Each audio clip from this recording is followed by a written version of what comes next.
Hello everyone, welcome back to the channel. बच्चों, आज हम स्टार्ट करने वाले चैप्टर नंबर 8 कंट्रोलिंग। बड़ा ही मजेदार चैप्टर है और बहुत ही छोटा चैप्टर है। तो चलिए बच्चों, स्टार्ट करते हैं अपने प्यारे से चैप्टर कंट्रोलिंग को। तो स्टार्ट करने से पहले आपको पता होना चाहिए कंट्रोलिंग है क्या। कंट्रोलिंग हमारा पार्ट ए का, बिजनेस स्टडीज क्लास 12 का पार्ट ए का लास्ट चैप्टर है, चैप्टर नंबर 8। ठीक है, ये तो आपको बेसिक सी चीज है, वो पता होगी। आइए समझते हैं इस चैप्टर के अंदर हमको क्या पढ़ना है और फिर डिटेल में जाएंगे एक एक टॉपिक के बारे में। तो बच्चों, अगर आपको दिखाऊं, आपके स्क्रीन पर लेफ्ट हैंड साइड पर आपको दे रखा है कंटेंट ऑफ दिस चैप्टर। तो आपको क्या क्या पढ़ना है? सबसे पहले आपको पढ़ना है मीनिंग ऑफ कंट्रोलिंग, फिर आपको पढ़ना है फीचर्स ऑफ कंट्रोलिंग, ठीक है, फिर आपको पढ़ना है कंट्रोलिंग प्रोसेस, ठीक है ना, मीनिंग, फीचर, प्रोसेस, फिर हमको पढ़ना है इंपॉर्टेंस, और फिर बाद में हम पढ़ने वाले हैं relationship between planning and controlling. अच्छा, एक बात और जो इंपॉर्टेंट आपको ध्यान में रखने के लिए मैंने ब्रैकेट में लिखा हुआ है, जो भी बच्चे टर्म 2 का एग्जाम दे रहे हैं, वो भी जो भी आपके मई में पेपर होने वाले हैं 2022 के, उनके लिए वाला टॉपिक एप्लीकेबल नहीं है। लेकिन जो अभी नए सेशन में आए हैं, आई रिपीट, जो अभी नए सेशन में आए हैं 22 23 बैच के आए हैं, उनके लिए अभी तक ये एप्लीकेबल है। ठीक है, अभी सिलेबस आएगा, देख लेंगे उसके अंदर क्या है। अगर कुछ डिलीशन होगा तो मैं आपको बता दूंगा, ठीक है। लेकिन पुराने बैच के लिए जो मई के अंदर टर्म 2 का एग्जाम देने वाले, उनके लिए फिफ्थ टॉपिक एप्लीकेबल नहीं है, तो आप नहीं पढ़िएगा। लेकिन जो नए सेशन के बच्चे हैं 22 23 के, वो पढ़ लेना, कोई बुराई नहीं है। क्लियर? ओके। तो चलिए बच्चों, स्टार्ट करते हैं अपने कंट्रोलिंग से रिलेटेड चैप्टर से। बड़ा ही छोटा, बड़ा ही सिंपल है, 1 घंटे के अंदर कंप्लीट हो जाएगा। और जैसा कि मैंने कोशिश कर रहा हूं कि हम वीडियो छोटी से छोटी बनाएं, तो 20-20 मिनट की 3 वीडियोस बनेंगी और 1 घंटे के अंदर ये पूरा चैप्टर इन और आउट डिटेल में हम कंप्लीट कर लेंगे। तो मैं एक्सपेक्ट कर सकता हूं कि आप 1 घंटा तो निकाल ही सकते हो इस चैप्टर के लिए। अच्छा, एक बात और, ये एग्जाम में कितने मार्क्स का पूछा जाएगा, इसकी वेटेज कितनी है? तो बच्चों, इस चैप्टर की जो वेटेज है वो है 5 से 6 नंबर की। आई रिपीट, कितने की है? 5 से 6 नंबर की। कैसे, मैं आपको बता दूं। चैप्टर नंबर 6, चैप्टर नंबर 7 और चैप्टर नंबर 8। I repeat, 6, 7, 8।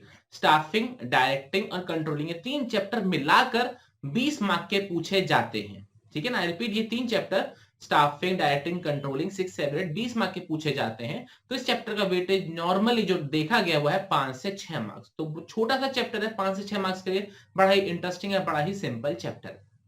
तो कंट्रोलिंग का मतलब समझते हैं। तो कंट्रोलिंग वर्ड किससे बना है? कंट्रोल वर्ड से बना है। कंट्रोल का मतलब क्या होता है? ध्यान रखना, नजर में रखना, है ना। जैसे आपके पापा मम्मी आपको कंट्रोल में रखते हैं कि आप कुछ गलत हरकत तो ना कर दो, ठीक है ना। आपके पापा जो है बिजनेस में जाते होंगे या जॉब पर जाते होंगे, उनके अंडर में एम्प्लॉयज होते होंगे, टीम होती होगी, तो वो उन पर ध्यान रखते हैं कि वो सही से काम कर रहे हैं कि नहीं कर रहे हैं। ये चीज क्लियर हो गया। तो कंट्रोल इस मीनिंग से निकल कर आ रहा है। लेकिन कंट्रोलिंग क्या होता है वो समझने के लिए हम एक एग्जांपल देखेंगे, और वो एग्जांपल जैसे हम देखेंगे ना, तो हमको अच्छे से क्लियर हो जाएगा कंट्रोलिंग क्या होती है, वो क्यों करनी चाहिए, उसकी इंपॉर्टेंस भी क्लियर हो जाएगी, उसके फीचर्स भी क्लियर हो जाएंगे, उसकी प्रोसेस भी क्लियर हो जाएगी। तो पहले वो एग्जांपल देखते हैं, उस एग्जांपल के अंदर हम हर एक चीज कवर कर लेंगे। कोर चैप्टर का वो एग्जांपल है। उसके बाद तो सिर्फ प्लेन रीडिंग लगाएंगे, हमारा टॉपिक जो है वो कंप्लीट हो जाएगा। तो चलिए चलते हैं अपने दूसरी स्क्रीन की तरफ और देखते हैं इस पर्टिकुलर एग्जांपल को। तो आ गए हम बच्चों अपनी दूसरी स्क्रीन की तरफ और इस एग्जांपल को शुरुआत करते हैं। तो एग्जांपल आप भी मेरे साथ नोट करना स्टार्ट कर देना। बड़ा ही सिंपल, बड़ा ही लॉजिकल एग्जांपल है। बच्चों, हमारा साल कब स्टार्ट होता है? सर, हमारा साल होता है 1 अप्रैल को स्टार्ट। बिल्कुल सही, हम फाइनेंशियल ईयर की बात कर रहे हैं। और एंड कब होता है? सर, एंड होता है हमारा ईयर 31 मार्च को। क्या ये चीज क्लियर है? ओके, बिल्कुल सही। अब मान के चलो, हमारा टारगेट था at the starting of the year, हमारा टारगेट था कि हम 1 लाख यूनिट्स बनाएंगे। यूनिट्स किसी चीज की भी मान के चलो, शूज की मान लो, चिप्स की मान लो, किसी चीज की मान लो, हम 1 लाख यूनिट्स बनाएंगे। पूरे साल भर हमने काम किया, बड़े मजे से काम किया।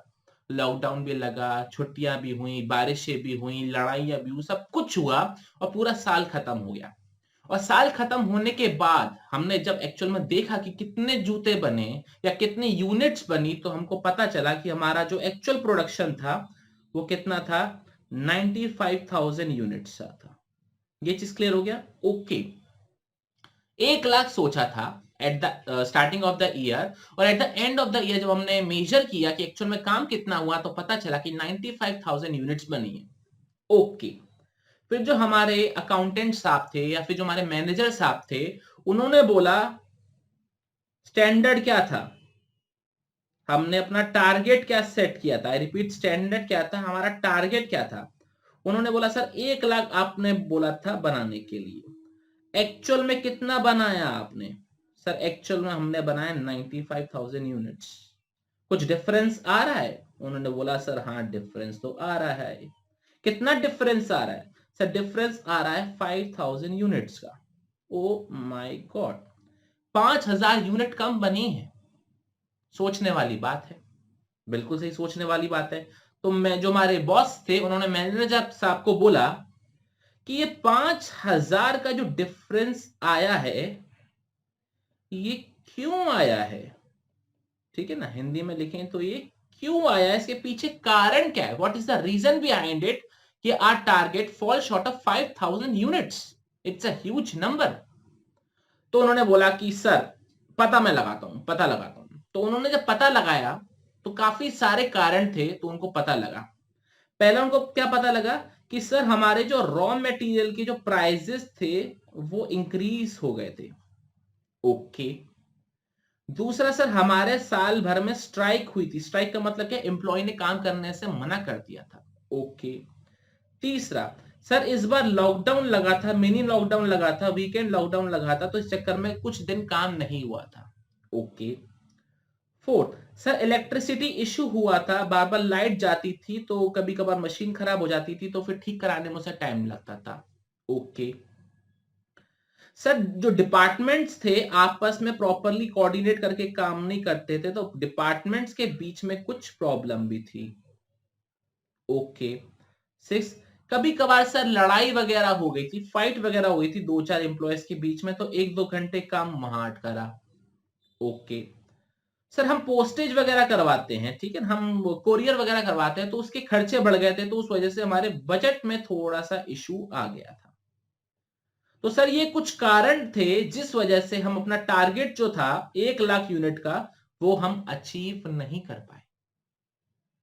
बहुत सही, उन्होंने पूरी डिटेल रिपोर्ट बना ली कि ये कारण रहे। ठीक है, ओके। अब उन्होंने, मैनेजर साहब ने बोला कि सर, अपने बॉस को बोला कि सर हमको काफी सारी चीजें ठीक करनी पड़ेंगी। उन्होंने क्या बोला, क्या ठीक करनी पड़ेगी? सर रॉ मटेरियल के प्राइसेस इंक्रीज हो गए थे, तो आपको बजट को इंक्रीज करना पड़ेगा। ठीक है, बजट को इंक्रीज कर देंगे। उन्होंने बोला स्ट्राइक हो गई थी, तो चलो हमने बोला अब हम एम्प्लॉयज के संग अच्छे रिलेशंस मेंटेन करेंगे। ठीक है, लॉकडाउन लग गया था, तो लॉकडाउन का तो हम कुछ नहीं कर सकते, कोविड का तो हम कुछ नहीं कर सकते, लेकिन बस ये है कि एम्प्लॉयज को एनकरेज करेंगे कि वो ओवर टाइम वर्क करे। ठीक है ना, वर्क करे वो ओवर टाइम, हम एनकरेज करेंगे कि टारगेट अचीव हो जाए। ठीक है, इलेक्ट्रिसिटी का इशू था, तो हम जनरेटर वगैरह लगा देंगे, या कह लो पावर बैकअप की कोशिश कर लेंगे। बिल्कुल सही। डिपार्टमेंट्स के बीच में इशू था, तो हम क्लियर पॉलिसीज बना के चलेंगे कि आगे ये प्रॉब्लम्स फिर से ना हो। फाइट्स वगैरह हो रही थी, तो हम हार्मनी मेंटेन करेंगे, भाईचारे को बढ़ावा देंगे, और छोटी मोटी लड़ाइयां तो हो जाती, बहसबाजी हो जाती, इतने में इसको इतना बड़ा इशू बनाने की जरूरत नहीं होती। और बजट का इशू था, तो हमने ऊपर वाले पॉइंट में बता दिया कि हम बजट को हम इंक्रीज कर देंगे। तो मुझे एक बात बताओ बच्चों, इन कारणों की वजह से हमारे 5,000 यूनिट्स का डिफरेंस आया था, तो क्या अगली बार, अगले साल, क्या ये 5,000 का डिफरेंस फिर से आएगा, या बहुत कम हो जाएगा, या बिल्कुल नहीं आएगा? बहुत कम हो जाएगा। डिफरेंस आ सकता है, क्योंकि कभी ना कुछ कारण होते हैं जो अनअवॉइडेबल होता है, उसको इग्नोर नहीं कर सकते हो, लेकिन इतना हो सकता है कि हाँ, जो डिफरेंस 5,000 का था वो 400-500 में रह जाए। 400-500 का जो डिफरेंस है वो एक्सेप्टेबल है। 1 लाख यूनिट में अगर आपके 99,500 बन जाएंगी तो यार चलता है, लेकिन 95,000 बन जाए, 5,000 कम बन जाए, तो नहीं चलता है। क्लियर हो गया आपको अच्छे से? तो इसमें हुआ क्या, जरा अच्छे से समझने की कोशिश कर रहे हो? पहले हम टारगेट सेट करते हैं, आई रिपीट, पहले हम टारगेट सेट करते हैं, फिर हम उसको मेजर करते हैं कि हाँ भाई क्या बनाया हमने, फिर दोनों को हमने कंपेयर किया और निकाला कि हाँ भाई कुछ गड़बड़ हुई, तो हाँ पता लगा कि हाँ भाई गड़बड़ हो चुकी है। फिर हमने गड़बड़ के कारण ढूंढने की कोशिश करें कि हमें क्या क्या कारण थे, तो हमने ये सारे कारण थे वो जो ढूंढे, और कारण ढूंढने के बाद हमने अपने मैनेजर्स को बोला, अपने बॉसेस को बोला कि इन कारणों को ठीक करो। कुछ जो छोटे मोटे कारण होंगे तो वो तो मैनेजर ने अपने लेवल पे सुलझा लिए होंगे, ठीक है ना, बहसबाजी वगैरह छोटे मोटे काम जो होते हैं। लेकिन जो बड़े इश्यूज थे उन्होंने बॉस को बताए होंगे, जैसे कि रॉ मटेरियल के प्राइस इंक्रीज हो जाना, स्ट्राइक हो जाना, इलेक्ट्रिसिटी का इशू होना, डिपार्टमेंट में दिक्कत होना, तो ये मेजर कारण है, तो उन्होंने अपने बॉसेस को बताए होंगे, और जब बॉसेस को बताए होंगे तो भैया प्रॉब्लम को सॉल्व कर दिया गया होगा। क्या आपको ये चीज क्लियर हो गई? ओके। और उसके बाद जो हमारे बॉस ने उसने क्या निकाले, सॉल्यूशन निकाला कि भैया इस सब चीजों को ठीक करो, आगे ये इशू नहीं होना चाहिए। तो बच्चों इसी चीज को हम कंट्रोलिंग बोलते हैं। ये पूरा कंट्रोलिंग प्रोसेस है। क्या है कंट्रोलिंग प्रोसेस? कि सबसे पहले आप टारगेट सेट करते हो, आई रिपीट, सबसे पहले आप टारगेट सेट करते हो, उसके बाद आप मेजर करते हो कि आपने एक्चुअल में काम कितना किया, तीसरा आप फिर कंपेयर करते हो क्या सोचा था और क्या हुआ। पहला स्टेप क्या, टारगेट सेट किया, दूसरा मेजर किया कि क्या काम करा है हमने एक्चुअल में, तीसरा स्टेप है कंपेयर करते हो क्या सोचा था और क्या हुआ, फोर्थ स्टेप में हम एनालाइज करते हैं कि डिफरेंसेस क्यों आए, और फिफ्थ स्टेप में हम करेक्टिव एक्शंस लेते हैं जिससे आगे ये इश्यूज फिर से रिपीट ना हो। तो ये चीज आपको क्लियर हो गई? बहुत सही। तो चलिए चलते हैं वो नोट्स की तरफ और पढ़ते हैं पूरे डिटेल में। तो बच्चों हमने देख लिया एग्जाम्पल कि क्या हमने टारगेट बनाया था, क्या हुआ, कंपेयर किया, डिफरेंसेस फाइंड आउट करे, फिर उसको सॉल्व किया। इसी चीज को मैंने बोला था कि हम कंट्रोलिंग बोलते हैं। तो जब आपको एग्जाम्पल समझ में आ गया तो आपको डेफिनेशन बहुत ही अच्छे से समझ में आ जाएगी। तो चलिए बच्चों मीनिंग ऑफ कंट्रोलिंग हम देख लेते हैं। तो क्या लिखा हुआ, controlling means ensuring that activities in an organization are performed as per plan। तो जैसा आपने प्लान डिसाइड किया था वैसा ही काम हो रहा है कि नहीं हो रहा, इस चीज को एंश्योर करना, इस चीज को सुनिश्चित रखने को ही हम कंट्रोलिंग बोलते हैं। सर डेफिनेशन आदि समझ में आई, आदि नहीं आई? तो चलो बच्चों नेक्स्ट जो अंडरलाइन डेफिनेशन है उसको समझते हैं, वो आपको बहुत अच्छे से आ जाएगी। एक बार रीड करें, चलो रीड करते हैं। Controlling is the process of comparing actual performance with standards. Actual में जो काम किया था और जो करा है, ठीक है ना, जो सोचा था और जो किया है उसको हम कंपेयर करते हैं। एग्जांपल में 1 लाख यूनिट बनाने का सोचा था, 95,000 यूनिट्स, 95,000 यूनिट हमने बनाई, तो उसको हमने कंपेयर किया था ना, तो वही यहां पर लिखा हुआ है controlling is the process of comparing actual performance with standards, finding out deviation, 5,000 का डिफरेंस आया था, taking corrective actions to prevent the recurrence of this deviation in future. Clear हो गई आपको बहुत अच्छे से डेफिनेशन कि कंट्रोलिंग का मतलब ये प्रोसेस है कि जो सोचा था और जो हुआ उसको कंपेयर करो, डिफरेंसेस को फाइंड आउट करो अगर कुछ डिफरेंसेस आते हैं तो, और उसके बाद उनको सही करो, करेक्टिव एक्शंस लो जिससे फ्यूचर में फिर से रिपीट ना हो। इस चीज को बोलते हैं हम कंट्रोलिंग। तो कंट्रोलिंग की डेफिनेशन आप मतलब समझ में आ चुका होगा, और वो कहना यही चाह रहे हैं जैसा सोचा था वैसा कर डालो, ठीक है। इस चीज को सुनिश्चित रखना, इस चीज को इंश्योर करना कि जैसा सोचा है वैसा ही काम हो रहा है कि नहीं हो रहा है, इसको हम कंट्रोलिंग बोलते हैं। आई होप बच्चों आपको बहुत अच्छे से डेफिनेशन क्लियर हो गई होगी। तो चलिए बच्चों मीनिंग ऑफ कंट्रोलिंग के बाद हम डायरेक्टली जंप करेंगे कंट्रोलिंग प्रोसेस पर, फीचर्स हम बाद में पढ़ेंगे। तो चलिए बच्चों कंट्रोलिंग प्रोसेस को पढ़ते हैं। बड़ा ही सिंपल प्रोसेस है कंट्रोलिंग का। तो पहला जो स्टेप आता है आपके सामने वो है setting performance standards. Setting performance standard, हमने 1 लाख यूनिट का टारगेट सेट किया था, तो वो उसी की बात कर रहा है कि आपको अपने स्टैंडर्ड सेट करने हैं। तो क्या है, this is the first step in the controlling process, ठीक है ना। कंट्रोलिंग प्रोसेस मतलब कंट्रोलिंग करते कैसे हैं, तो उसकी प्रोसेस, उसके अंदर हमारे पास 5 स्टेप्स है, 5 स्टेप्स से ध्यान रखना, और ये सीरियल ऑर्डर में ही चलते हैं, प्रोसेस हमेशा सीरियल ऑर्डर में ही होती है। तो सबसे पहले हम टारगेट सेट करते हैं 1 लाख यूनिट का, तो वही बात इन्होंने लिखी हुई है, the first step in the controlling process is setting up of performance standards। अब ये स्टैंडर्ड्स क्या होते हैं, स्टैंडर्ड्स वो चीजें होती हैं जिनके अगेंस्ट में आपकी परफॉर्मेंस को मेजर किया जाता है। आपने 1 लाख यूनिट का टारगेट सेट किया था, तो एट द एंड हम किससे कंपेयर करेंगे, 1 लाख से तो कंपेयर करेंगे आपकी परफॉर्मेंस को। आपकी परफॉर्मेंस थी 95,000 और उसको हमने 1 लाख से कंपेयर किया था। तो standard are the criteria against which your performance is measured. तो वही चीज यहां पे लिखी हुई है, standard are the criteria against which actual performance would be measured. तो स्टैंडर्ड्स क्या बेंचमार्क हैं जो आपको काम करने के लिए दिए जाते हैं। Clear, okay. अब बात करते हैं क्या ये स्टैंडर्ड्स जो हमेशा नंबर्स में होते हैं, द आंसर इज नो। जो स्टैंडर्ड्स होते हैं आपके क्वांटिटेटिव में भी होते हैं और क्वालिटेटिव में भी होते हैं। क्वांटिटेटिव मतलब कितना प्रॉफिट कमाना है, कितने यूनिट्स बनाने हैं, कितना मार्केट शेयर होना चाहिए, कितना खर्चा होना चाहिए। और क्वालिटेटिव का मतलब क्या है, प्रोडक्ट की क्वालिटी कितनी होनी चाहिए, कस्टमर सेटिस्फेक्शन कितना होना चाहिए, एम्प्लॉय हमारे कितने खुश हैं ऑर्गेनाइजेशन में। तो ये हमारे क्वालिटेटिव स्टैंडर्ड्स भी होते हैं। क्लियर? ओके। इसके बाद standard should be flexible enough to be modified. ध्यान रखना, एक बार आपने स्टैंडर्ड फिक्स कर दिया तो आप ऐसा ना कोशिश करो कि इसको बदलना ही नहीं है। जैसी सिचुएशन है, आपके ऑर्गेनाइजेशन में कुछ चेंजेस हो रहे हैं, आपके बिजनेस एनवायरनमेंट में कुछ चेंजेस हो रहे हैं, तो उस हिसाब से अगर आपके स्टैंडर्ड्स को बदला जाना चाहिए तो वो बदल सको आपके, इसलिए स्टैंडर्ड फ्लेक्सिबल होने चाहिए। फॉर एग्जाम्पल, आपने टारगेट बनाया था 1 लाख यूनिट्स का और मान के चलो गवर्नमेंट ने 4 महीने का लॉकडाउन ही लगा दिया, तो क्या अब आप अपना 1 लाख टारगेट यूनिट्स अचीव कर पाओगे? The answer is no. तो लास्ट में मान के चलो आपको एट द ईयर एंड सिर्फ 60,000 यूनिट बनी, तो आप क्या बोलोगे? या 40,000 का डिफरेंस आ गया, हमने सोचा था 1 लाख का, 40,000 का डिफरेंस आ गया, ऐसा कैसे? तो भैया गवर्नमेंट ने लॉकडाउन लगा दिया था। तो जब गवर्नमेंट लॉकडाउन लगा देगी तो इसका मतलब है आप 1 लाख चाह कर भी पूरे नहीं कर पाओगे। तो इसका मतलब क्या है? आपका स्टैंडर्ड खराब हो गया, आपको स्टैंडर्ड को बदलना चाहिए था लॉकडाउन के हिसाब से। क्लियर? तो वही बात इन्होंने बोली हुई है, standard should be flexible enough to be modified when required. जब जरूरत पड़े तो आप उसको मॉडिफाई कर सको। क्यों? Due to changes taking place in the internal and the external business environment. Organisation के अंदर भी कुछ चेंजेस होते हैं, एम्प्लॉइज आते हैं जाते हैं, वैसे ही ऑर्गेनाइजेशन के बाहर भी चेंजेस होते हैं, गवर्नमेंट आती है जाती है, लॉकडाउन लगता है नहीं लगता। तो इस चक्कर में आपके जो मॉडिफिकेशंस होने चाहिए वो रियलिस्टिक होने चाहिए, एज पर नीड होने चाहिए। क्लियर? ओके। तो पहला स्टेप क्लियर हो गया कि हमने 1 लाख यूनिट का टारगेट बनाया। क्वांटिटेटिव में भी हो सकता है, क्वालिटेटिव में हो सकता है, और फ्लेक्सिबल होने चाहिए। क्लियर? बढ़िया। अब बच्चों बात करते हैं दूसरे स्टेप की तरफ। दूसरा स्टेप क्या है जरा देखेंगे, measurement of actual performance. Measurement of actual performance का मतलब कि हाँ भाई हमने 95,000 यूनिट्स बनाई, तो वही बात इन्होंने लिखी हुई है कि नेक्स्ट स्टेप क्या है, आपने जो काम किया उसको मेजर करोगे। और ध्यान रखना, मेजर भी उसी टर्म्स में होगा जिस हिसाब से आपने स्टैंडर्ड सेट किया था। अगर आपने स्टैंडर्ड बनाया था प्रॉफिट का तो मेजरमेंट भी प्रॉफिट का होगा। आपने स्टैंडर्ड बनाया था यूनिट्स का तो मेजरमेंट भी यूनिट्स में होगा। आपने अगर स्टैंडर्ड बनाया था कस्टमर सेटिस्फेक्शन का तो मेजरमेंट भी कस्टमर सेटिस्फेक्शन का ही होगा। ध्यान रखना, जैसा स्टैंडर्ड होगा उसी हिसाब से मेजरमेंट होगा, उसी क्राइटेरिया पे मेजरमेंट होगा।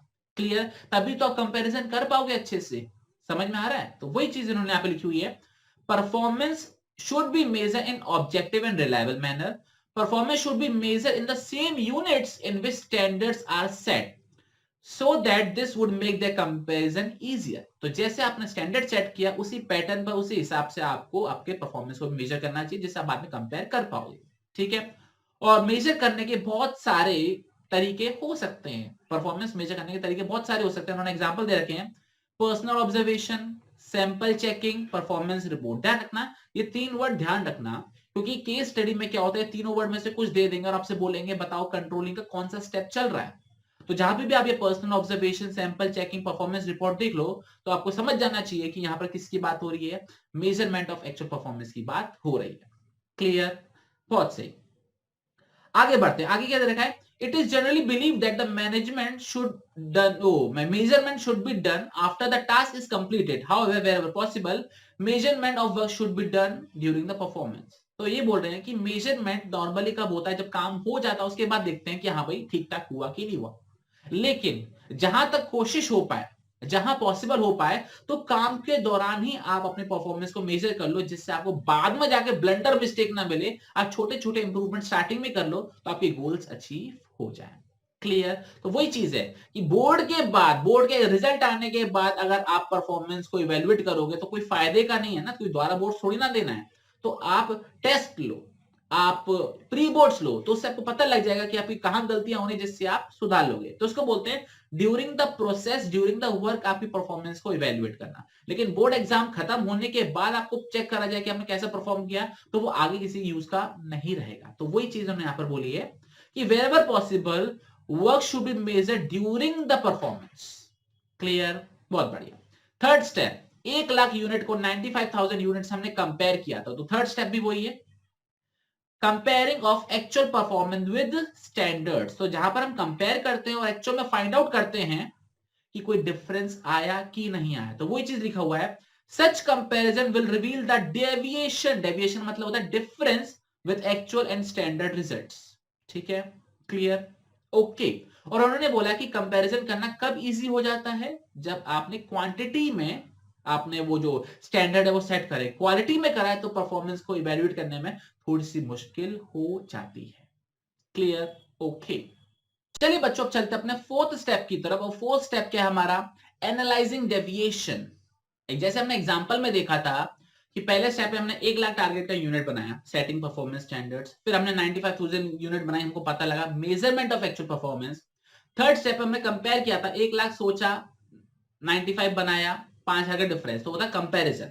अब हम बात करने वाले हैं कि क्या कारण रहे जिसकी वजह से डिफरेंसेस आए, अब हम वो कंपेयर करने वाले। तो क्या लिखा हुआ है कि भाई हमको पता है कि अब जो जो भी हम टारगेट सोचते हैं एग्जैक्टली वैसा नहीं आता, कुछ ना कुछ डिफरेंस तो हो जाता है। जैसे आपने सोचा आपको 90% लाने, आपके 89 आ रहे हैं, 92 आ रहे हैं, तो भैया डेविएशन हो जाता है और ये एक्सेप्टेबल भी है, बिल्कुल सही। लेकिन आपको पता होना चाहिए कि डेविएशन क्यों आ रहा है, और डेविएशन ज्यादा आ रहा है वो भी नेगेटिव में, मान के चलो आपने 90 सोचे थे, आपके 80 आ रहे हैं, 80 सोचे थे 60 आ रहे हैं, तो भैया यहां पर ध्यान देने वाली बात हो जाती है कि भैया ऐसा क्यों हो रहा है, अगर आगे भी इसको नहीं सुधारा तो परफॉर्मेंस और खराब हो सकती है। तो इसलिए हमको एनालाइज करना जरूरी है कि डिफरेंसेस क्यों आ रहे हैं। तो चलिए बच्चों रीड करते हैं, क्या दे रखा है, some deviation in performance can be expected. ठीक है ना, हमको पता है कि कुछ ना कुछ तो डिफरेंस आ सकता है, तो आपको पता होना चाहिए कि कितना एक्सेप्टेबल है कि हम डेविएशन को झेल लेंगे। अगर आपने 90% सोचे हैं, तो अगर 88 से 92 के बीच में आ रहे हैं तो आपको लगता है कि हाँ भाई ठीक है, चलो एक्सेप्टेबल है। लेकिन मान के चलो 85 आ जाए, 80 आ जाए, तो आप बोलोगे नहीं भाई ये एक्सेप्टेबल नहीं है, इतना नहीं सोचा था, इतने कम मार्क्स नहीं आ सकते मेरे। तो आपको पहले से पता होना चाहिए कितना डिफरेंस है जो आप झेल सकते हो। बिजनेस के पॉइंट ऑफ व्यू से, अपने एग्जांपल के पॉइंट ऑफ व्यू से अगर हम बात करें, तो हमने 1 लाख टारगेट बनाया था, अगर हमारे 99 बन जाते, 98 बन जाते, 98 पॉइंट समथिंग बन जाते, 99 पॉइंट समथिंग बन जाते, तो हम कहते कि चलो हाँ भैया 1 लाख के आसपास है, इतना तो चलता है, थोड़ा बहुत ऊपर नीचे हो जाता है। लेकिन 95 बने, 90 बने, तो भी डिफरेंस काफी ज्यादा हो गया। तो वही बात इन्होंने लिखा हुआ है। और सबसे इंपॉर्टेंट क्या लिखा हुआ है कि अगर इंपॉर्टेंट एरियाज में अगर डिफरेंस आना चालू हो जाए तो आपको ध्यान जल्दी देना पड़ेगा, ध्यान रखना, वरना आगे दिक्कत हो जाएगी। तो इसके लिए उन्होंने दो चीजें बताई हैं कि अब दो चीजों को ध्यान रखो डेविएशंस को फाइंड आउट करते समय। पहला उन्होंने बताया क्रिटिकल पॉइंट कंट्रोल, और दूसरा उन्होंने बताया मैनेजमेंट बाय एक्सेप्शन। तो उन्होंने दो पॉइंट बताए हैं डेविएशंस को या फिर डिफरेंसेस को एनालाइज करते समय। तो पहला हम पढ़ने वाले क्रिटिकल पॉइंट कंट्रोल, और बड़ा ही सिंपल है और बड़ा ही मजेदार है। क्रिटिकल पॉइंट कंट्रोल ये कहता है कि देखो आप हर एक चीजों पे ध्यान दोगे, हर एक डेविएशन पर ध्यान दोगे तो थोड़ी मेहनत ज्यादा हो जाएगी, ठीक है ना। इससे अच्छा है आप किस चीजों पे ध्यान दो जो आपके बिजनेस के इंपॉर्टेंट एरियाज है, जिसकी वजह से आपका बिजनेस की सक्सेस और ग्रोथ डिपेंड करती है, आप उन पर ध्यान दो। ठीक है ना, तो वही बात इन्होंने लिखी हुई है, क्या लिखा हुआ है, control should focus on the रिजल्ट areas which are critical to the success of the organization। आपको अपने बिजनेस के क्रिटिकल एरियाज पर, जो की रिजल्ट एरिया जहां से मेन सक्सेस का फैक्टर पता लगता है, वहां पर ध्यान देना चाहिए। अगर क्रिटिकल पॉइंट्स में कुछ दिक्कत हो गई तो पूरी ऑर्गेनाइजेशन सफर करेगी। तो वो यहां पे लिखा हुआ है The KRAs are the critical points. If anything goes with the critical point, the entire organization suffers. Clear? Example के तौर पर अब मान के चलो दो डिफरेंसेस आपको पता लगे, आपको पता लगा कि रॉ मटेरियल के प्राइस जो है वो 5% इंक्रीज हो गए हैं, और जो ट्रेवलिंग एक्सपेंसेस थे वो 10% इंक्रीज हो गए हैं। आपको दो डिफरेंसेस पता लगे, पहला रॉ मटेरियल के प्राइसेस 5% इंक्रीज हो गए, और दूसरा ट्रेवलिंग एक्सपेंसेस 10% इंक्रीज हो गए। तो आपके बिजनेस के लिए कौन सा क्रिटिकल पॉइंट है, रॉ मटेरियल के प्राइसेस या travelling prices? Raw material prices. तो आपको किस पर फोकस करना चाहिए, रॉ मटेरियल पर फोकस करना चाहिए। ट्रेवलिंग ज्यादा नहीं होती है, लेकिन रॉ मटेरियल डेली यूज होता है ना। तो आपके बिजनेस का, आपके प्रॉफिट का क्रिटिकल पॉइंट कौन सा है, रॉ मटेरियल के प्राइसेस। तो आपका ध्यान उस पर होना चाहिए rather than travelling expenses. Clear? तो वही बात इन्होंने लिखा हुआ है, your focus should be on the key result area which are critical to the success of your organisation. जो आपकी बिजनेस की सक्सेस के लिए बहुत ज्यादा इंपॉर्टेंट है, उस पर आपका ध्यान होना चाहिए। इररेलेवेंट पॉइंट्स पर, या फिर ये कह लो जो आपके बिजनेस की सक्सेस के लिए रेलेवेंट नहीं है, उस पर आपका ध्यान कम होना चाहिए। जैसे कि travelling expenses are not critical to your success, समझ रहे हो, लेकिन रॉ मटेरियल के प्राइसेस आर क्रिटिकल, ठीक है, वो इंपॉर्टेंट है, उसको ध्यान देना चाहिए। तो वही बात इन्होंने लिखी हुई है। For instance, for example, in a manufacturing organization, increase in 5% labor cost may be more troublesome, may be more problematic than 50% increase in postal charges. तो पोस्टल चार्जेस, कोरियर चार्ज में 15% इंक्रीज होना उतना इंपॉर्टेंट नहीं है manufacturing organisation के लिए, जितना कि लेबर कॉस्ट में 5% इंक्रीज होना। जैसे मैंने आपको एग्जांपल दिया कि 5% अगर रॉ मटेरियल प्राइस इंक्रीज हो जाएंगे तो वो ज्यादा परेशानी देगा रादर देन 10% ट्रेवलिंग कॉस्ट में। तो आपको किस पर फोकस करना चाहिए? की रिजल्ट एरिया पर फोकस करना चाहिए। क्लियर? अगर एग्जाम में आपको ये लाइन आ जाती है कि in a manufacturing organization an increase of 5% labor cost may be more troublesome than 15% increase in postal charges, explain the concept given in the given lines। आपको बताना है कि यहाँ पर क्रिटिकल पॉइंट कंट्रोल की बात हो रही है। एग्जाम में क्वेश्चन आ चुका है कि बस एक लाइन दे देंगे, आपसे बोलेंगे बताइए इसमें कॉन्सेप्ट कौन सा यूज हो रहा है, तो आपको बताना पड़ेगा यहाँ पे क्रिटिकल पॉइंट कंट्रोल का कॉन्सेप्ट यूज हो रहा है। क्लियर? ओके। दूसरा पॉइंट क्या बोल रहा है यहाँ पर? दूसरा पॉइंट बोल रहा है management by exception. I repeat, इसको हम क्या बोलते हैं? मैनेजमेंट बाय एक्सेप्शन, जिसका दूसरा नाम है कंट्रोल बाय एक्सेप्शन। इन्होंने एक सिंपल सी बात बोली है, हर एक चीज पर ध्यान दोगे तो किसी चीज पर ध्यान नहीं दे पाओगे, हर एक चीज को कंट्रोल करने की कोशिश करोगे तो किसी भी चीज को कंट्रोल नहीं कर पाओगे। तो इन्होंने बोला है कि जो भी डिफरेंसेस एक्सेप्टेबल रेंज के बाहर है उन पर ध्यान दो। आई रिपीट, जो भी डिफरेंसेस एक्सेप्टेबल रेंज के बाहर है उन पर ध्यान दो, और जो एक्सेप्टेबल रेंज के अंदर है उन पर ध्यान मत दो, वो रेलेवेंट नहीं है। एग्जाम्पल के तौर पर आपने सोचा था कि 2% अगर प्राइस इंक्रीज हो जाती है तो चलेगा, कोई दिक्कत नहीं है, इतनी तो महंगाई चलती है। लेकिन अगर 2% से ज्यादा इंक्रीज होती है तो हमको ध्यान देने की जरूरत है, हमको अपना सप्लायर बदलने की जरूरत है। तो वही चीज हमने यहां पर बोली है कि अगर आपके प्राइसेस 2% से ज्यादा इंक्रीज हो रहे हैं तब आप ध्यान दो, तब आप सप्लायर बदलने के बारे में सोचो। लेकिन अगर 2% तक ही इंक्रीज हो रहा है, 1% इंक्रीज हो रहा है, तो आपको पता है कि हाँ इतना तो होता है, तो इस पर ध्यान मत दो। तो वही बात इन्होंने यहां पर बोली है कि जो इंपॉर्टेंट डेविएशंस हैं, इंपॉर्टेंट डिफरेंस है जिससे बहुत ज्यादा असर पड़ सकता है, उनको आप बताओ मैनेजमेंट को, ऊपर वालों को बताओ, ऊपर तक खबर पहुंचाओ जिससे वो ठीक कर सके। और जो छोटे मोटे वो अपने लेवल पर सुलटा लो यार, इतनी बड़ी बात थोड़ी ना है। कि एक बात बताओ, मुकेश अंबानी को ये छुट्टी नहीं दे रहा कोई एम्प्लॉय, वो बात सुनने के लिए उसके पास समय है? मुंबई की किसी ब्रांच में, या ये कह लो कोलकाता की किसी ब्रांच में रिलायंस का ऑफिस है, वहां पे छुट्टी नहीं दे रहा है, तो ये वाली बात क्या मुकेश अंबानी तक बताई जानी चाहिए कि छुट्टी नहीं दे रहा है बॉस? उसको नहीं बतानी चाहिए, छोटे लेवल पे निपटा देनी चाहिए। लेकिन ब्रांच में 1 करोड़ का प्रॉफिट हो गया, 1 करोड़ की चोरी हो गई, भैया ये इंपॉर्टेंट बात है, ये ऊपर जानी चाहिए। तो वही अगर डेविएशन विद इन रेंज हो, छोटा मोटा हो, इग्नोरेबल हो, तो उसको वहीं सुलटा दो, उस पर ध्यान देने की जरूरत नहीं है। लेकिन अगर इंपॉर्टेंट है तो ऊपर तक बात जानी चाहिए। क्लियर? तो वो लिखा हुआ है only significant deviations which go beyond the permissible limit should be brought to the notice of the management. ठीक है, जो भी लिमिट के बाहर जा रहा है वो नोटिस आप मैनेजमेंट को बताओ। ऊपर लाइन क्या दे रखी है? An attempt to control everything result in controlling nothing. और हर एक चीज को कंट्रोल करने की कोशिश करोगे तो किसी को भी कंट्रोल नहीं कर पाओगे। और ये लाइन एग्जाम में पूछी जाती है, ये लाइन दे देंगे, an attempt to control everything result in controlling nothing, explain this statement, 3 marks. आप सोचोगे भैया क्या था ये, तो आपको यहां पर मैनेजमेंट बाय एक्सेप्शन को एक्सप्लेन करने के लिए बोला गया है। ठीक है, तो वही बात उन्होंने लिखी हुई है कि अगर 2% इंक्रीज हो रहा है तो आप ठीक है, एक्सेप्टेबल है, इसको इग्नोर करो। लेकिन अगर 2% से ज्यादा जा रहा है तो भैया मैनेजमेंट के पास जाओ। और ध्यान रखना, जो मैनेजमेंट के पास जा रहा है पता तो लगाओ इसकी वजह से कारण क्या है, इसके पीछे का इंक्रीज होने का। अगर 2% से ज्यादा प्राइस इंक्रीज हो रहे हैं तो इसके पीछे का कारण क्या है? You have to find out the causes why this is happening in the organisation. ये चीज क्लियर होगी, व्हाई दिस इज हैपनिंग, तो you have to find out the reasons behind it. ठीक है ना? रीजंस एक हो सकता है, बहुत सारे हो सकते हैं। जैसे लॉकडाउन का लगना होता है, स्ट्राइक्स का लगना होता है, ड्रॉबैक्स होते हैं, रिसोर्सेज नहीं होते हैं, प्रोसेस खराब है, आपने स्टैंडर्ड ही कुछ ज्यादा तय कर दिया, तो बहुत सारे कारण हो सकते हैं। तो जब आप एग्जैक्ट कारण ढूंढ लो, उसके बाद आप मैनेजमेंट को बताओ। क्लियर? कोई डाउट, कोई परेशानी? बहुत बढ़िया। और फिर आते हैं हम लास्ट स्टेप पर। लास्ट स्टेप क्या है हमारा?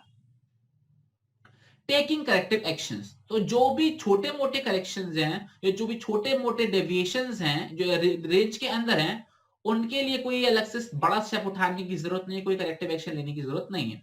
लेकिन अगर एक्सेप्टेबल रेंज के बाहर अगर आपके डेविएशंस जा रहे हैं, तो भैया मैनेजर के अटेंशन लाओ, उस पर काम करो, जिससे फ्यूचर में रिपीट ना हो। क्या आपको ये चीज क्लियर हो गई? बहुत सही। तो बच्चों ये थी हमारी कंट्रोलिंग प्रोसेस। आई होप अच्छे से आपको समझ में आ गई होगी।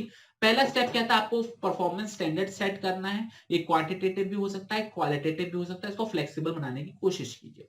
दूसरा स्टेप क्या होता है? आपको मेजरमेंट करना है एक्चुअल परफॉर्मेंस का, जिससे आपको पता लग पाएगा आपने एक्चुअल में काम क्या किया है। और ध्यान रखना, मेजरमेंट भी उसी हिसाब से होना चाहिए जैसे आपके टारगेट सेट होते हैं।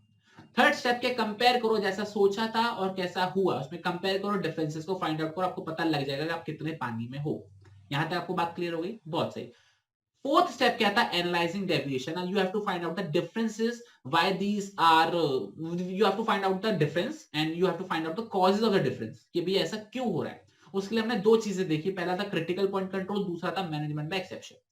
क्रिटिकल पॉइंट कंट्रोल कहता है कि इंपॉर्टेंट एरियाज पर ध्यान दो rather than irrelevant areas. Important areas का मतलब जो आपकी बिजनेस की सक्सेस के लिए इंपॉर्टेंट है। एग्जांपल के तौर पर रॉ मटेरियल की प्राइस को बढ़ना ज्यादा परेशानी देगा आपको in comparison to travelling expenses, तो रॉ मटेरियल प्राइसेस पे ज्यादा ध्यान दो। You have to focus on the रिजल्ट एरियाज KRA पर। दूसरा स्टेप क्या हमने देखा? Management by exception. Management by exception बोलता है कि हर एक चीज को कंट्रोल करने की कोशिश करोगे तो किसी चीज को भी कंट्रोल नहीं कर पाओगे। तो कंट्रोल या फिर उन्हीं चीजों पर ध्यान दो जो एक लिमिट्स के बाहर जा रही हैं, और उनको आप किसको बताओगे? मैनेजमेंट को बताओगे। ठीक है? और मैनेजमेंट को बताते समय आप उनके कारण भी बताओगे। क्यों कारण बताना है? जिससे वो करेक्टिव एक्शंस ले पाए। स्टेप नंबर 5 कि वो करेक्टिव एक्शंस ले पाए। तो अगर लिमिट के अंदर है तो कोई करेक्टिव एक्शन नहीं लेंगे, अगर लिमिट के बाहर जा रहा है तो करेक्टिव एक्शंस लेंगे। क्या ये चीज क्लियर हो गया? बहुत सही। तो बस एक बार डेफिनेशन और देख लेते हैं। इसकी डेफिनेशन क्या थी हमारी कंट्रोलिंग की? तो controlling means comparing of actual performance with standards, analysing deviations if there are any, and taking corrective actions so that these deviations doesn't again in the future again. Controlling का मतलब ये है कि जैसा सोचा था और जैसा हुआ उसको कंपेयर करो, डिफरेंसेस को फाइंड आउट करो, उसके कारण पता लगाओ, और करेक्टिव एक्शंस लो, जिससे फ्यूचर में फिर से रिपीट ना हो। तो ये थी हमारी कंट्रोलिंग की डेफिनेशन और कंट्रोलिंग की प्रोसेस। आई होप बच्चों आपको बहुत अच्छे से समझ में आ गया होगा। तो चलिए बच्चों, आपसे मुलाकात करेंगे अगले सेशन के अंदर। टिल देन अपना बहुत बहुत ख्याल रखना और इसको रिवाइज करके रखना।